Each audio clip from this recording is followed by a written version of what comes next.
What up? Once again, it's your boy BI7Gs and Psyop. We back with episode 2 of the Debug Bill. What's going on, Psyop? Man, so we had a little bit of a change. We've got a brand new intro. Things are looking better because we don't just debugging is a way of life. You know, you find something that's wrong, you end up debugging it, you come out better. So I'm not going to spend too much time. We want to get into the two top stories. Pre-show, Psyop and I, we've been having some very good conversation. And quite honestly, I told him to hold off on some of that because I want him to bring all the energy. I want all the smoke for these two because these are two things apparently that are near and dear to his heart. And one of them is going to be class warfare. So the first item is going to be definitely the better.com. And how this jerk decided he wants to lay off 900 people in a punk move in a 3-minute Zoom call. So Sire, what you thinking about that? Fuck that guy. Like literally somebody in the IT shop should have just fucking poured water in the servers or something. Like that was just like a dick move.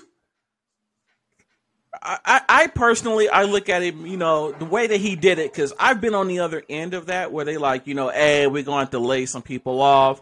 But it's never been straight up, hey, if you own this call, because I saw the video, he was like, yeah, I got some unfortunate news. And if you own this call, unfortunately, you got some bad news coming your way. And you know your termination or your employment is terminated immediately, and I would have been like, "What?" And the thing, if I'm working remote and I got Joe computers, I would have been at his house, you know, with all the smoke. I'd have been like, "Hey, better.com this." You know, I would have wanted all the smoke, man, because I understand that as a CEO, you got to make the tough decisions. You got to do what's best for the company. But at the same time, dude, you got to come better than that. Well, that's the thing. This is going to go into the technocracy thing that we're talking about today, because the first area of technocracy is economics. So in this current system, we're just commodities. It's just that, you know, we're kind of 3% commodities, meaning probably maybe 3% of the people on Earth understand. We understand. We just deal in the technical world, so it seems like a lot of people know this stuff. Like literally, his IT team could have said, "Oh, really? That's how you doing? Okay, we all quit. Run this shit yourself." And his mind, "Oh, just go find guys." Okay, try that. You dealt with a lot of technical people, so no matter what that piece of paper says, there's no chance. No matter there's no real understanding of what you're going to get. Oh yeah, you never, you know. Oh yeah, I know I can program. And somebody come in like, hey, how do you get to the basic prompt? You know, what line, you know, 10, hello world. You know, but I, in all fairness, I think at the end of the day, I think we're all in agreement, which is screw this guy. Yeah. Oh, but I almost forgot. Did you read that afterwards he came back and said, "Oh, I cried. I'm going to take a vacation after this because I was so heartfelt that I had to lay off 900 people." They like literally the board should fucking get rid of him. Make it 901.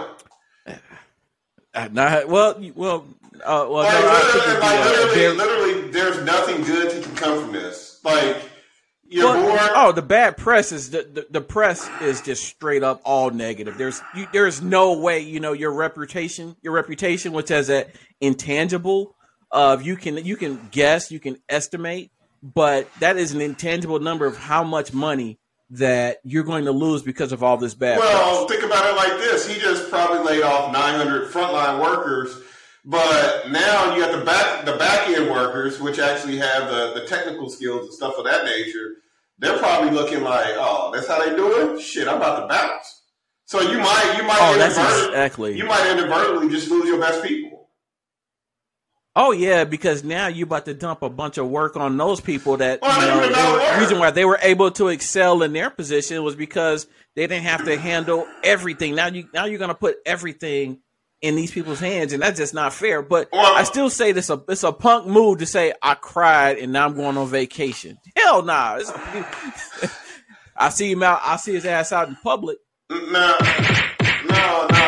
What I'm saying is it's not even necessarily they got extra work. It's just that you just said that their jobs are precarious.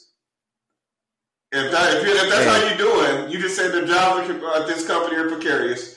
And if I'm on the back end, like full stack development or something like that, where, it's kind of like, so when you're a full stack developer, you're kind of like a rock star. You go where you want to go, do what you want to do. Okay? So, hold on, because I want to make sure that we cover this fully. But at the end of the day, it's you say what you say. I'm going to say, screw that guy. Yeah. Yeah, I'm just saying, like, if I was a full stack developer, and they're hard to find, if I was a full stack developer at that company, I'd leave. Fuck them. Fuck it all up.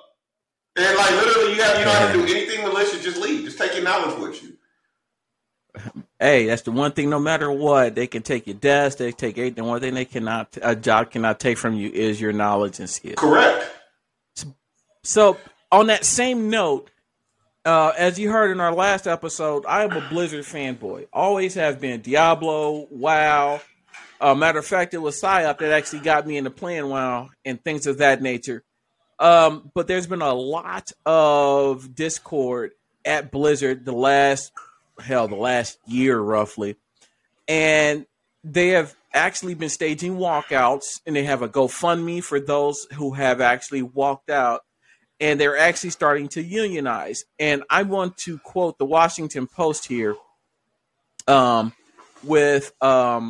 was an open letter that was actually by the CEO who was telling people to not walk out.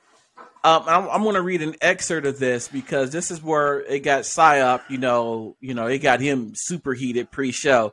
So I definitely want to read some of this. So it says, excuse me. It said that there could be consequences for siding with the labor union, and that dialogue between leaders and employees is a better path than going to a union. So I know this, but I also want to bring up something that that a lot of video game developers and Blizzard are actually victims of. Not I won't say victims, but they are proprietors of, which is a thing called crunch time. And so I'm just want to give everyone watching an explanation of what crunch time is. Crunch is a term used in the video game industry to describe compulsory overtime as it relates to development of a game. Crunch time is an industry is common and can lead to work weeks of 60 to 80 hours for an extended amount of time and is often totally uncompensated. It is used as a way to cut costs of game development in a labor-intensive endeavor. PsyOp, what are your thoughts on this one? Which one? The crunch time or so we're gonna go with both. Let's start with the quote unquote union busting, saying there's gonna be some consequences if you sign to join the union. These are data-driven programmers. They're even further up the fucking food chain than the guys at Better.com. Fuck them. Like literally. Okay, go find you some developers and say, okay, we're going to give you code, and you only have data structures to work with to make it work more efficiently. So that means you got to know everything about compilers, you got to know about bytecode, you got to know all this shit. Go find that guy. He's not walking around the street. They end up in companies like Blizzard and places like this. Easy now. Simmer down now. I need you to collect your thoughts. Come on now. Come down, collect your thoughts, and use your inside voice. Fuck Blizzard. How about that? I don't want to go that far, man. I don't want to go that far as a screw them like that because actually, I will say this: some people need, some companies need labor unions because they will work you to fucking death. Now, I totally agree because I have seen where you have games that the higher up said was going to put it out on this day, but then they cut it. They cut a lot of things, and then they blame. Well, the reason why this failed was because the developers didn't do this or the developers didn't do that. But yet the higher ups are the ones that set the time schedule for release dates and when things needed to be put out there and things of that nature. But I mean, as far as that goes, as far as the labor union goes, he's saying there could be consequences. I would straight up say I would want that smoke too, because I don't know. I know a union in this situation is highly needed because of the culture. And personally, this is just my own observation. Back in the early 90s, Blizzard was a company that was just straight up about making fun games. When they got acquired by Activision, that's when quality started going down, simply because it stopped being about the games and having an enjoyable experience. And then I became all about making money. You know, how can we nickel and dime people? It's not about, it was about, back in my day, man, it was all about the music, man. Hey, man. It was the music. Like literally, that's how I pick my crypto projects. I go find the guys that started, and I see if they got a vision or they just try to make a little bit of money real quick. Like Charles Hoskins, Dr. Gavin Wood, there's just a lot of different people that just have good ideas, and it's all about the tech. The money's going to come. It's all about the tech. So what's your thought on this whole crunch time thing? Is it something that if you allow developers, they will say, "Oh, we're going to build everything in." You need that management to come in and say, "No, scale it down, and we need to get this out on time." What's your thought around crunch time? Well, see, the thing is, there needs to be a liaison there. You gotta have. So it sounds to me like you got an issue with product management, the C-level suite, and like your senior developers. Like product management, the senior developers, and the developers, they need to be kind of attached at the hip. Product management basically needs to, when they talk to the C-level guys, they need to basically go tell them shit that they already know their programmers are going to buy in on. So in other words, you telling me to draw a likenship to Office Space? I talk to them so that the developers don't have to? Yeah. Like literally, like my official title is I'm a product manager, but I spend most of my time writing code. So, and when it comes to my guys, there's nothing I can't tell them to do because they know, okay, you don't want to do that, I'll write it. That's fine. But if I start writing too much stuff and you ain't got no problems in the database, now you got to start asking yourself a question. Fuck, they need me around here for? Yeah, that is true. So it sounds like the word of the day is from PsyOp is fbetter.com and fblizzard. Yeah. Oh, well, actually, better.com is going to be a thing. I think Blizzard will get their act together. Because, like I said, they're dealing with a fraction of that 3% that actually knows technical stuff, and they're at the high end. Well, I was going to say, Blizzard got the state of California in the ass, but that's a different topic for a different day. So, so you want to get into the deep dive, Mr. PsyOp over there? Sure. All right, so we're gonna go ahead and get into the deep dive.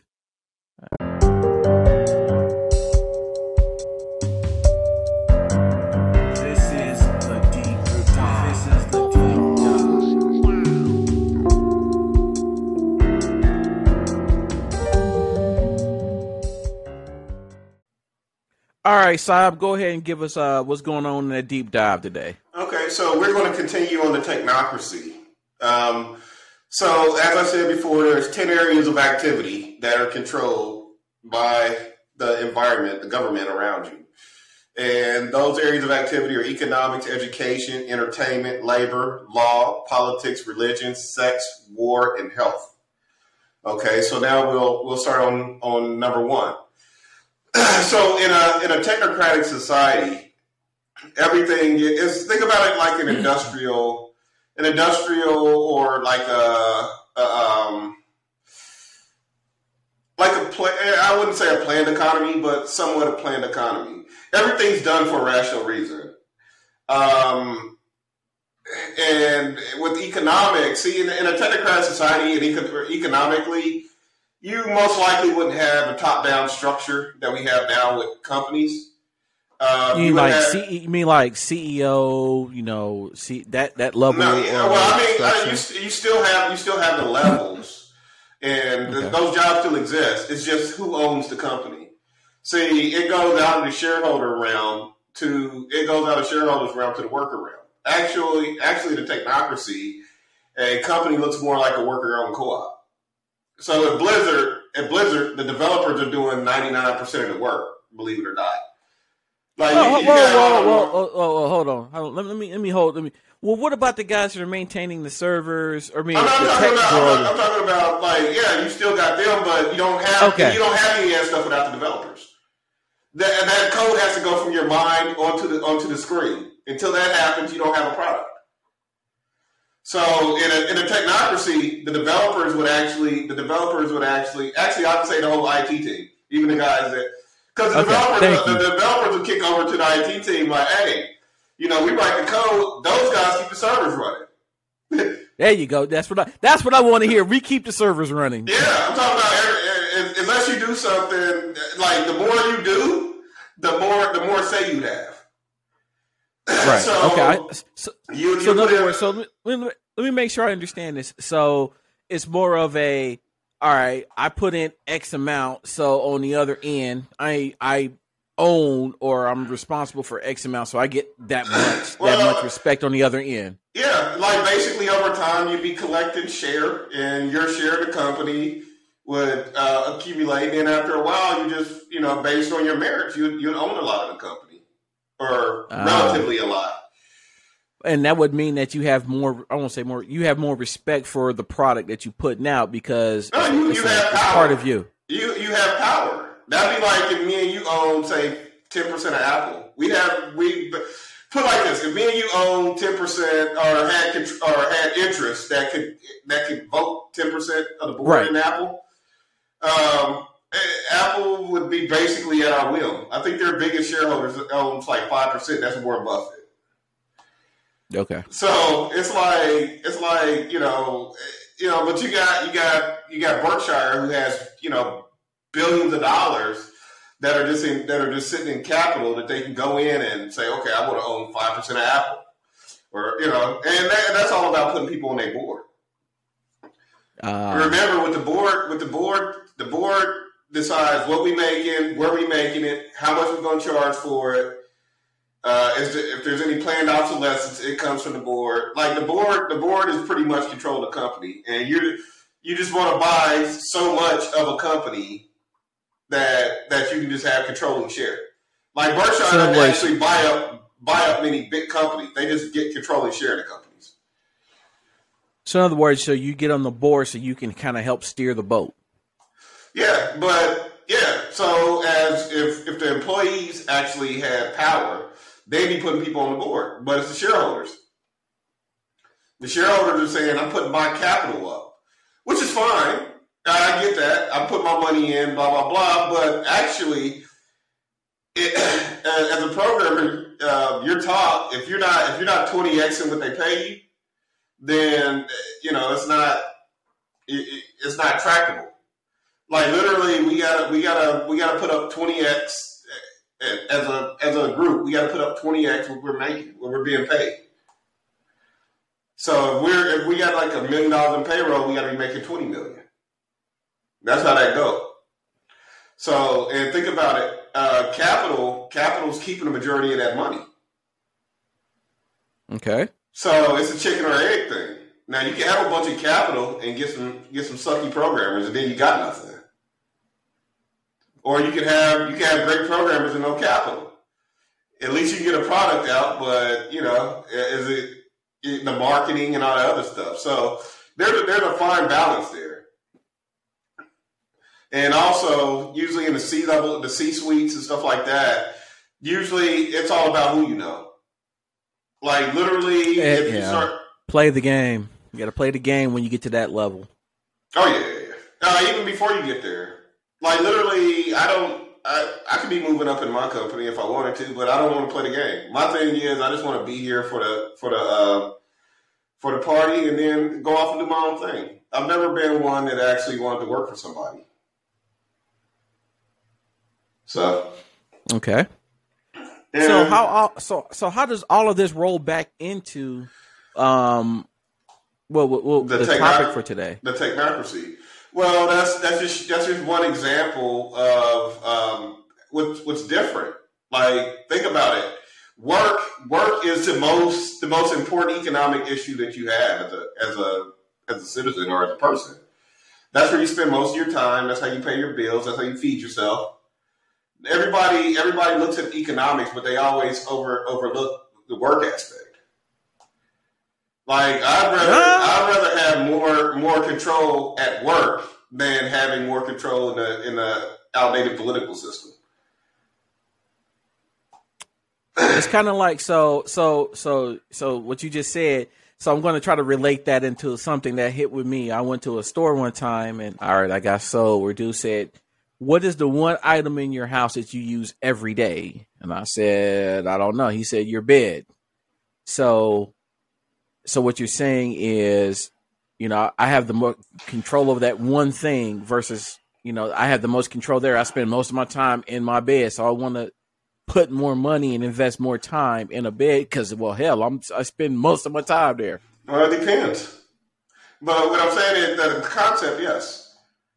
You spend most of your time working. You don't even sleep as much as you work.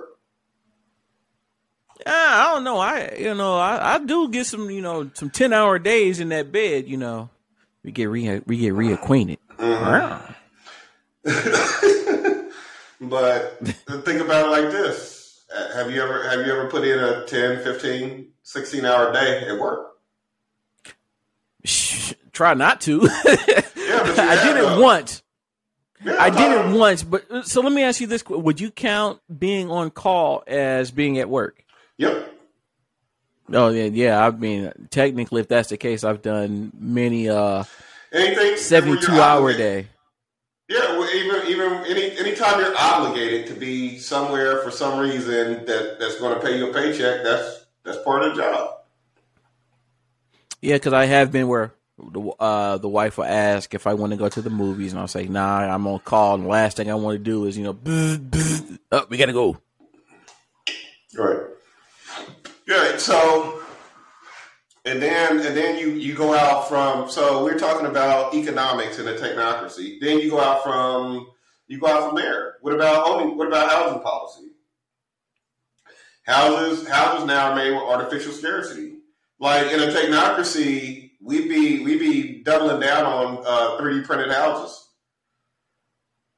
Like, I don't see. All right, 3D printed houses. I don't know how I feel about those because I'm more of a well, let me rephrase that. When you say 3D printed houses, what type of material would you be using? There's all kinds of new materials out. There's like this concrete it's like a concrete slash. They got some filaments in there. It's actually a little stronger than concrete. I just didn't want to be sure it's not some flimsy like Lego type. Oh no, 3D printing of houses is going off. Like literally, that's one of my stock investments I'm waiting on.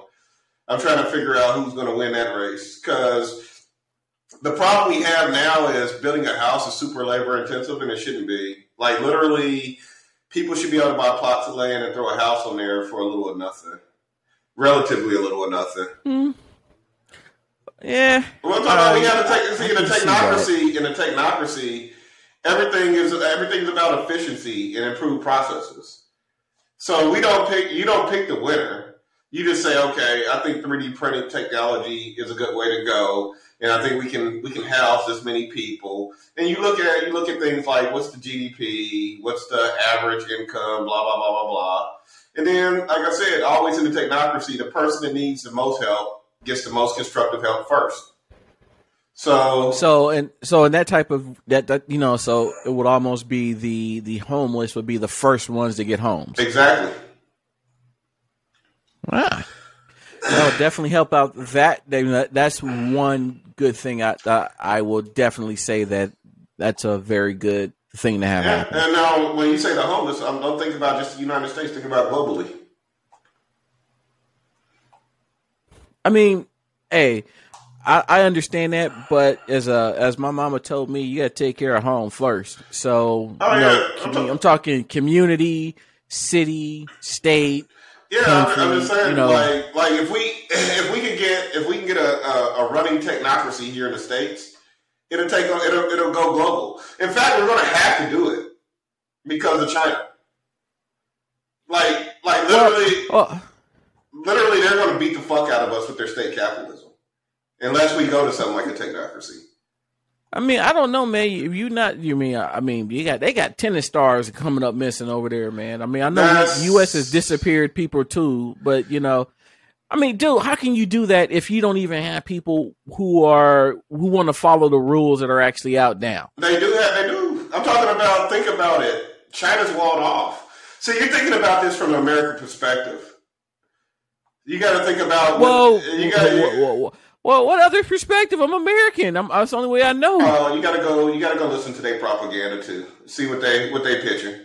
Everybody's selling something. We're selling the freedom dream, which there is none over here, and they're selling the social safety net dream, which they're kind of adhering to. Is just that they don't tell you the other side of that. You're gonna get the safety net, but you gotta live in this dystopian society. We're gonna monitor every fucking thing you do. Yeah. They don't tell you that part. That's why I said the technocracy takes the best parts of what they're doing and leaves out the worst parts of what they're doing. So in other words, the bad parts is like the chitlins. They leaving the chitlins out. Even if you look at the stuff that's happening over in Xinjiang, the Uyghurs. It's the bad. Hold on. Say that again. I want to hear that word one more. The Uyghur Muslims. You ain't hip to them? Okay. Oh no, I just wanted to hear you say it one more time. That's okay. All. Yeah, but what's going on over there with the Uyghurs? They call it a human rights violation. Right. But basically, it's their approach to what we're doing to Muslims over here too. They monitor them, and you got the facial recognition that can do all. But they're not telling you the part. They build these motherfuckers apartments and all this stuff. Like literally, they just got them walled off. They call it a concentration camp. Now, it kind of sounded like the projects to me. No. I'm talking about they build them nice shit and stuff. But the thing is, when we don't like a group of people, we throw them in the slums. They took a group of people, said, "Okay, we're not gonna put you in the slums. We're gonna keep you walled off, but you can re-educate and learn your way out of here."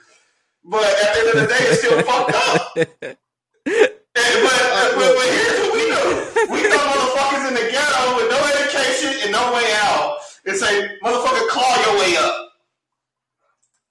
Bootstraps. Yeah, bootstraps. Nigga, we ain't gonna give you no boots, but you gotta pull yourself up by your bootstraps.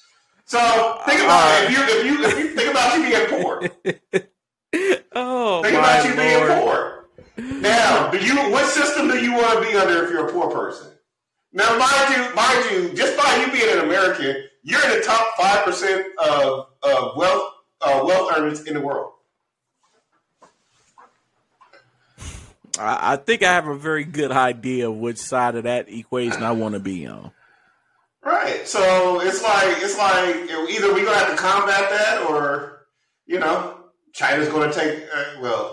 See, that's the thing. I'm still talking in imperialist terms too. Take Africa. How the fuck can you take some shit like we just own it? It's like, you know what I'm saying? Hey, I see many a carjackings where a mug just straight up said they taking something. No, that's just how it works. That's how the world works, man. But so what you got? So what we gonna be doing next week on the deep dive? Are we gonna continue with this? Yeah, we're gonna go education first, and then once we go through all 10, I'm just gonna do a wrap up. Okay, because I will say that we've had subscribers that have reached out to me, and they're digging what PSYOP is picking, or as my 70s father would say, they picking up what you putting down. See, Don't hit it so hard, man. Get the crawl before you walk. So you want to get into some tech tales, man? Yes, sir.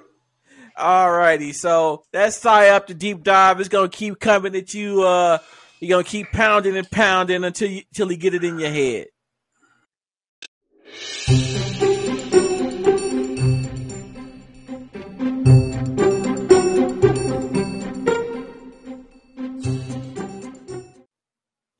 All right, y'all, we back. We wanted to hit you up with the tech tales for the week. So during our pre-production meeting, Psyop and I we were we were tossing back stuff, and it was going to be his turn this week. But I had a story that was so funny. This is one of those kind of like one of those tales that you only hear about, but I lived it. So we're gonna go right into it.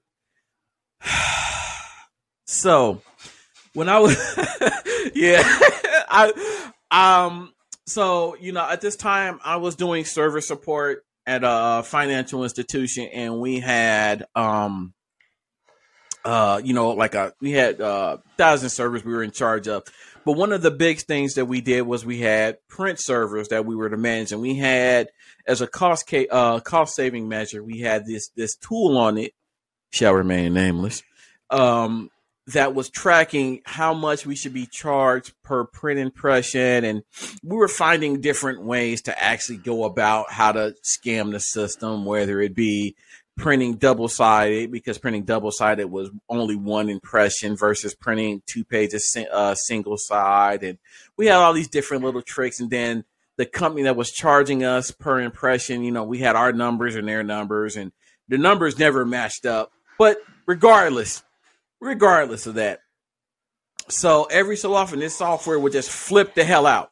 It would just flip the hell out, and then it would be like you had your whole server, and then all the other servers would just sequentially just fail. They would do. So when these type of things would happen, our team, who was responsible for these, had to go in and restart services on these servers. Or in worst case scenario, we had to reboot them. By the way, we did all of this without a change record. You know, the feces was impacting the rotating oscillator. Therefore, we had to act very expeditiously. Now, so we're all in a chat. We're trying to figure out, okay, who got server 1, who got server 2, who got server 3.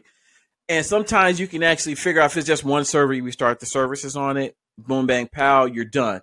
But this time it was server 1, 4, 3, 2, 6, 8. And we're in the chat like, yeah, it's locked up over here. It's locked up over here. And if you've never taken a typing class, this is where it becomes very important. For everyone that's actually looking, if you actually have a keyboard in front of you, or if you can have a virtual keyboard, just think about it. This was the intended message.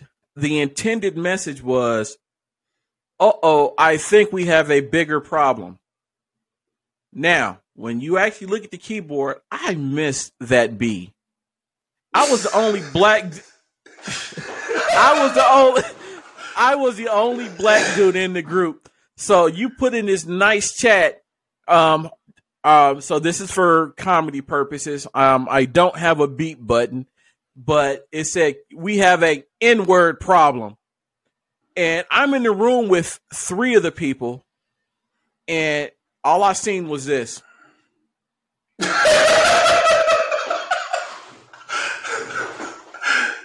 My team leader behind me like... Hey, Big, they probably looked at you and said, well, fix it then.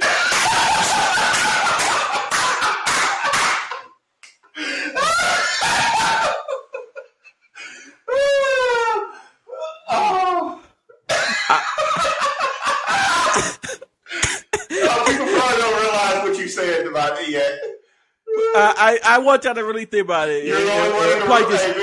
Hey, Big, the white guy's probably looking at you like, well, you kind of are the only one in the room. It is one of those problems.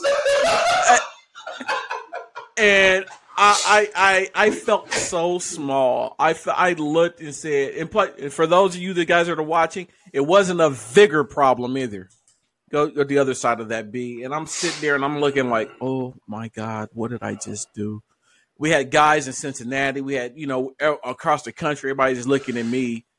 And the chat just went silent. So I just got the people in the room looking at me like this. And my team lead came and said, oh my God, Big, did you really mean to say that? I'm like, you dumb Of course I didn't mean to say that. So then I immediately typed in bigger problem.